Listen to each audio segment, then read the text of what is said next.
নমস্কার দর্শকবৃন্দ, আমি জ্যোতিষ শেখর শ্রী অভিজিৎ। আজকে মূলত আলোচনা করব শনি মঙ্গল বীজযোগ নিয়ে।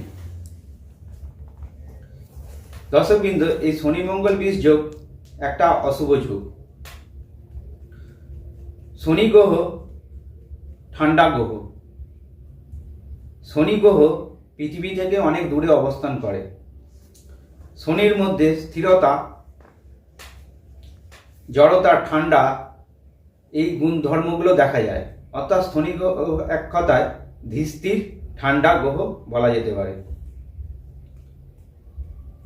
মঙ্গল গ্রহ হচ্ছে সেনাপতি সুলভ গ্রহ। মঙ্গল গ্রহ অগ্নি গ্রহের স্বরূপ, অর্থাৎ অগ্নিগ্রহ বলা যায়। এই মঙ্গলের মধ্যে তেজ, রাগ, অহংকার, এগ্রেসিভ মনোভাব, গর্ব, অহংকার এইগুলো লক্ষ্য করা যায়। জন্মছকে মঙ্গলের যদি বলবত্তা থাকে, সেক্ষেত্রে এইসব প্রভাবগুলো জাতক জাতিকার মধ্যে থাকে। আর জন্মছকের মধ্যে শনির যদি বলবত্তা শুভ হয়ে থাকে, সেক্ষেত্রে জাতক ধীর স্থির, নম্রভদ্র, অল্পভাষী, অর্থাৎ এক কথায় মাথা ঠান্ডা বলা যেতে পারে। দর্শকবৃন্দ, এই দুটি গ্রহ অর্থাৎ দুটি বিপরীতমুখী গ্রহ যদি একটা রাশিতে অর্থাৎ জন্মছকে এক ঘরে থাকে, সেক্ষেত্রে কিন্তু অশুভ ফল দিয়ে থাকে আমাদের। এই অশুভ ফলগুলির মধ্যে জাতক জাতিকা কি কি পেয়ে থাকে প্রথমে আমাদের জানতে হবে। এই অশুভ ফলগুলি শনি মঙ্গল বীজযোগ অর্থাৎ জন্মছকে যেসব জাতক জাতিকা শনি মঙ্গল এক ঘরে থাকে, সেক্ষেত্রে জাতক জাতিকা টেনশন তৈরি হয়। অর্থাৎ কোনো কিছুতেই অল্পতেই তারা টেনশন করে থাকে। এছাড়াও শরীরের মধ্যে প্রেসারজনিত সমস্যা, অতিরিক্ত টেনশন, হঠকারী সিদ্ধান্ত নেওয়া, অর্থাৎ কোনো কিছু না ভেবেচিন্তে দুম করে ডিসিশন নিয়ে নেওয়া, কিছু ক্ষেত্রে অ্যাক্সিডেন্ট যোগ দেখা যায়, হঠাৎ করে অ্যাক্সিডেন্ট হয়ে যাওয়া। এছাড়াও মানুষের সঙ্গে সম্পর্ক ছেদ হয়ে থাকে। ব্যবসা করলে ব্যবসাজীবীদের সঙ্গে বা মহাজনদের সঙ্গে সম্পর্ক হানি। কোনো যদি মালিক হয়ে থাকে, তাহলেও শ্রমিকদের সঙ্গে প্রবলেম হয়ে থাকে। মালিকদের চোখে শনি মঙ্গল থাকলে সেক্ষেত্রেও বিদ্রোহ ঘোষণা করতে পারে শ্রমিকেরা। এছাড়াও নানা অশুভ প্রভাব লেগেই থাকে। দর্শকবৃন্দ, আমি এক এক করে আলোচনা করব। 12টা ভাব অর্থাৎ লগ্ন, দ্বিতীয়, তৃতীয়, চতুর্থ, পঞ্চম, ষষ্ঠ, সপ্তম, অষ্টম, নবম, দশম ও একাদশ ভাবে এই শনি মঙ্গল অবস্থান করলে কি কি অশুভ ফল বা কি বা শুভ ফল পেয়ে থাকে জাতক জাতিকারা। লগ্নে যদি শনি মঙ্গল অবস্থান করে, সেক্ষেত্রে জাতক জাতিকা হঠকারী সিদ্ধান্ত, একগুঁয়ে, যখন এনার্জি পাবে তখন খুব হঠকারী সিদ্ধান্ত নেবে। আবার যখন কোনো কিছু ডিসিশন নিতে যাবে, কিছু ক্ষেত্রে দেখা যায় ডিসিশন তারা নিতে পারছে না। কোনো সময় হঠকারী সিদ্ধান্ত নিচ্ছে, হু করে ডিসিশন নিচ্ছে, কোনো সময় একদম ডিসিশন নিতেই পারছে না। আর টেনশন তো তাদের প্রতি মুহূর্তে লেগেই থাকে। আর অ্যাক্সিডেন্ট হওয়ার প্রবণতা লেগে থাকে, অর্থাৎ পায়ে আঘাত লাগতে পারে অথবা মাথায় আঘাত লাগতে পারে। দ্বিতীয় ঘরে যদি শনি মঙ্গল যোগ হয়ে থাকে, সেক্ষেত্রে দেখা যাচ্ছে দ্বিতীয় ঘর থেকে আমরা কুটুম্ব বিচার করে থাকি, বিশেষ করে শ্বশুর বাড়ির সঙ্গে সম্পর্ক। এই দ্বিতীয় ঘরে শনি মঙ্গল কোনো জাতক জাতিকার ছকে থাকলে, সেক্ষেত্রেও কুটুম্বদের সঙ্গে সম্পর্ক ভালো থাকে না, অর্থাৎ শ্বশুর বাড়ির সঙ্গে রিলেশন ভালো হয় না। এছাড়াও দ্বিতীয় ঘর থেকে আমরা বাক্য আর ধন বিচার করে থাকি, অর্থাৎ অর্থ। এই দ্বিতীয় ঘরে শনি মঙ্গল যোগ হয়ে থাকলে অর্থ সম্পত্তির হানি হয়ে থাকে। এছাড়াও ওই কুটুম্বদের সঙ্গে সম্পর্ক ভালো থাকে না। তৃতীয় ঘরে যদি শনি মঙ্গল বীজযোগ হয়ে থাকে কোনো জাতক জাতিকা, সেক্ষেত্রে তাদের ছোট ভাই বোনের সঙ্গে সম্পর্ক ভালো থাকে না, তাদের সঙ্গে মনোমালিন্য লেগেই থাকে। চতুর্থ ঘরে যদি শনি মঙ্গল যোগ অবস্থান করে, সেক্ষেত্রে ভৌমদোষ হয় এক কথায়, আর গৃহ সুখ শান্তি বিঘ্নিত করে। গৃহে আগুন লেগে যাওয়া বা গৃহে আগুনের দ্বারা ক্ষতিগ্রস্ত হওয়া, মাথা গরম হওয়া ঘিয়ের মধ্যে, আর ঘিয়ে শনি মঙ্গল চতুর্থে থাকলে ঘিয়ে আমরা বলতে পারি যে বাস্তুদোষ সেই বাড়িতে থাকবেই। পঞ্চমে যদি শনি মঙ্গল হয়ে থাকে সেক্ষেত্রে বিদ্যায় মনোনিবেশ না হওয়া, সন্তানদের নিয়ে একটা টেনশন, উদ্দীপনা, দুশ্চিন্তা হয়েই থাকে, সন্তান প্রাপ্তিতে সমস্যা হওয়া বা সন্তান হয় নষ্ট হয়ে যাওয়া, এছাড়া প্রেমজ সম্পর্ক বারবার কেটে যাওয়া পঞ্চম ঘরে শনি মঙ্গল থাকলে জাতক জাতিকা ভোগ হয়ে থাকে। যাদের ছকে ষষ্ঠ ঘরে শনি মঙ্গল অবস্থান করে, ষষ্ঠ থেকে শত্রুতা আর রিপুদোষ বিচার করা হয়। এই ষষ্ঠে শনি মঙ্গল জাতকের রিপুদোষ অর্থাৎ কামক্রোধ, লোভ, হিংসা, মোহ, অহংকার এই ব্যাপারগুলো বেশি হয়ে থাকে। অর্থাৎ জাতক খুব রেগে যাবে, সেই রাগের এমন হবে সেই রাগেই তাদের শত্রুতা তৈরি করবে, এই শত্রুতার দ্বারা ক্ষতিগ্রস্ত হবে।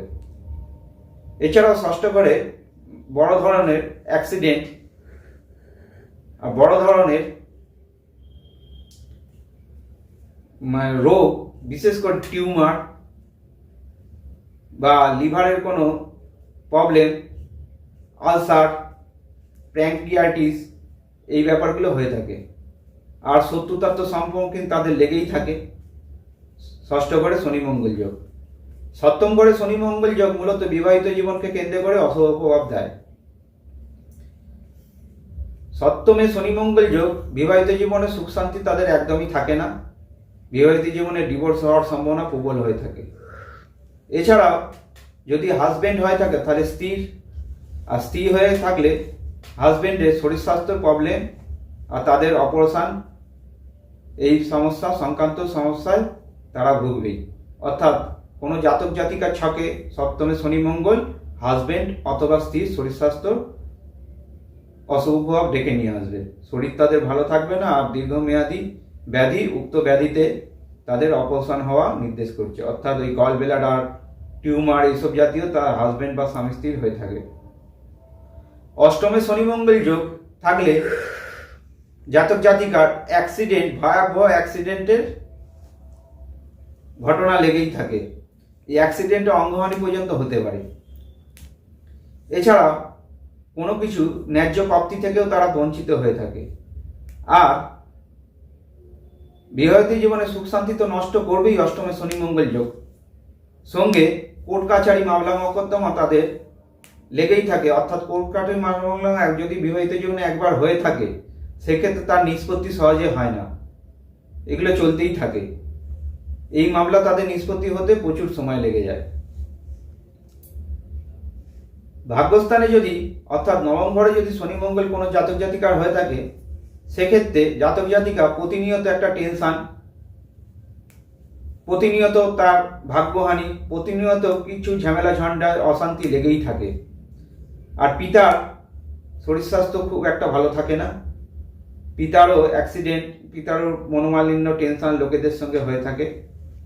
আর পিতার অ্যাক্সিডেন্ট হওয়ার সম্ভাবনা হয়ে থাকে। জাতকের তো নিজের ভাগ্যে অ্যাক্সিডেন্ট যোগ লেখাই থাকে, সঙ্গে বাবার ক্ষেত্রেও, তার পিতার ক্ষেত্রেও অ্যাক্সিডেন্ট যোগ লেগে থাকে। এই ভাগ্যস্থানে শনি মঙ্গল যোগ এক কথা ভাগ্য বিষয়ক অশুভ ফল দিয়েই থাকবে। কোনো জাতক জাতিকার যদি দশমে অর্থাৎ কর্মস্থানে শনি মঙ্গল যোগ থাকে সেক্ষেত্রেও কর্ম সংক্রান্ত ব্যাপারকে কেন্দ্র করে তাদের নানা রকম টেনশন, অশান্তি, মনোমালিন্য লেগে থাকে।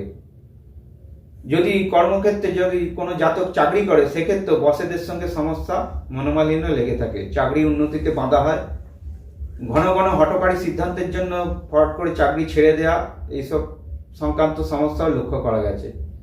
এছাড়াও যদি কোনো জাতক জাতিকা শনি মঙ্গল কর্মস্থানে থাকে সেক্ষেত্রেও তাদের কর্মচারীদের সঙ্গে সম্পর্ক ভালো থাকে না, অর্থাৎ ঝুটঝামেলা, অশান্তি লেগেই থাকে।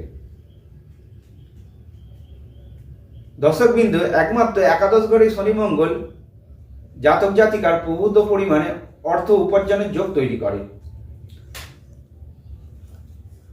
এই একাদশ স্থানে শনি মঙ্গল ইঞ্জিনিয়ারিং বিভাগে অর্থাৎ সিভিল ইঞ্জিনিয়ার বা মেকানিক্যাল ইঞ্জিনিয়ারে শুভ ইঙ্গিত করে। অর্থাৎ কোনো জাতক জাতিকা যদি শনি মঙ্গল একাদশে থাকে, সে যদি ইঞ্জিনিয়ার নিয়ে পড়ে, ইঞ্জিনিয়ারিং বিভাগে সে পারদর্শিতা অর্জন করে, আর ওই সংক্রান্ত কর্ম তার উন্নতি লাভ হয়ে থাকে। অর্থাৎ এক কথায় একাদশ ঘরে শনি মঙ্গল যোগ শুভ হয়ে থাকে। দ্বাদশে যদি শনি মঙ্গল অবস্থান করে কোনো জাতক জাতিকা, সেক্ষেত্রে বহু ব্যয়ের মাত্রা এতই লেগে থাকবে, তার জীবনে খুব একটা শান্তি থাকবে না। এই ব্যয়ের জন্য, প্রবল ব্যয়ের জন্য জাতকের টেনশন প্রতিনিয়ত দেখাই যাবে। এছাড়াও ব্যয় ভাব অর্থাৎ দ্বাদশ ভাব থেকে আমরা ব্যয় বিচার করে থাকি।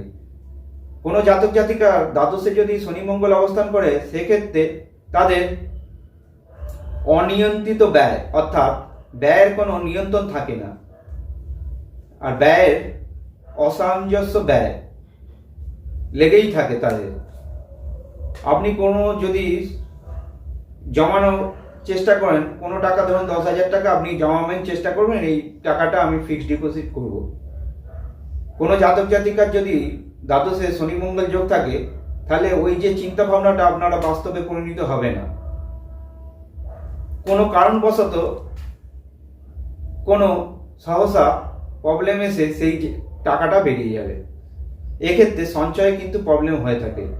এছাড়াও চুরি যাওয়া, ছিনতাই হয়ে যাওয়া, পকেট মারি, এই অশুভ প্রভাবগুলো তাদের লেগেই থাকে। এছাড়াও শত্রুতার সম্মুখীন প্রচুর হতে হয়, মামলা মোকদ্দমায় প্রচুর অর্থ ব্যয় হয়। মোট কথা, দ্বাদশে শনি মঙ্গল জাতক জাতিকার অনিয়ন্ত্রিত ব্যয় হয়ে থাকে। দর্শকবৃন্দ, আপনাদের জানা দরকার এই শনি মঙ্গল প্রতিকার কিভাবে করা যায়। কোনো জাতক বা জাতিকার যদি মেষ লগ্ন, কর্কট লগ্ন, সিংহ লগ্ন, বৃশ্চিক লগ্ন, ধনু লগ্ন, কিছু ক্ষেত্রে কুম্ভ লগ্ন ও মীন লগ্ন হয়ে থাকে, সেসব জাতক জাতিকা জন্মছকে শনি মঙ্গল হয়ে থাকলে অবশ্যই রক্তপ্রবাল ধারণ করা উচিত। আমি বললাম রক্তপ্রবাল, এক্ষেত্রে আপনাদের উপযুক্ত জ্যোতিষীর পরামর্শ অনুসারেই রক্তপ্রবাল ধারণ করা উচিত। এছাড়াও অন্যান্য জাতক জাতিকার অর্থাৎ বৃষ লগ্ন, মিথুন লগ্ন, কন্যা লগ্ন, তুলা লগ্ন, মকর লগ্ন, কুম্ভ লগ্ন কোনো জাতক জাতিকার যদি হয়ে থাকে, তাদের ছকে যদি শনি মঙ্গল অবস্থান করে, সেক্ষেত্রে শনি গ্রহের রত্ন, নীলা রত্ন অথবা তার উপরত্ন এমেথিস বা ব্লু জার্কন বা ব্লু টোপাস ধারণ করা উচিত। দর্শকবৃন্দ, আপনারা একা একা এইসব রত্নগুলো ধারণ করতে যাবেন না, কারণ এতে হিতে বিপরীত হয়ে থাকবে। আপনারা এইসব যোগ থাকলে যার যে লগ্নই হোক না কেন, অবশ্যই কোনো ভালো জ্যোতিষীর পরামর্শ অনুসারেই রত্নগুলো ব্যবহার করবেন। দর্শকবৃন্দ, আমি আপনাদের কাছে বলবো, শনি মঙ্গল যোগ থাকলে অবশ্যই হনুমান চালিসা পাঠ করবেন প্রতিদিন। সেক্ষেত্রেও দেখা যাবে আপনাদের ক্ষেত্রে অনেক পরিমাণে টেনশন, ঝুটঝামেলা, অশান্তি কেটে যাবে। এই হনুমান চালিসা প্রতিদিন যদি অন্তত কম করে 3 বার পাঠ করেন, সেক্ষেত্রে শনি মঙ্গলের অশুভ যোগ থেকে রক্ষা পাবেন। দর্শকবৃন্দ, আজকের মতো এই পর্যন্তই। নমস্কার।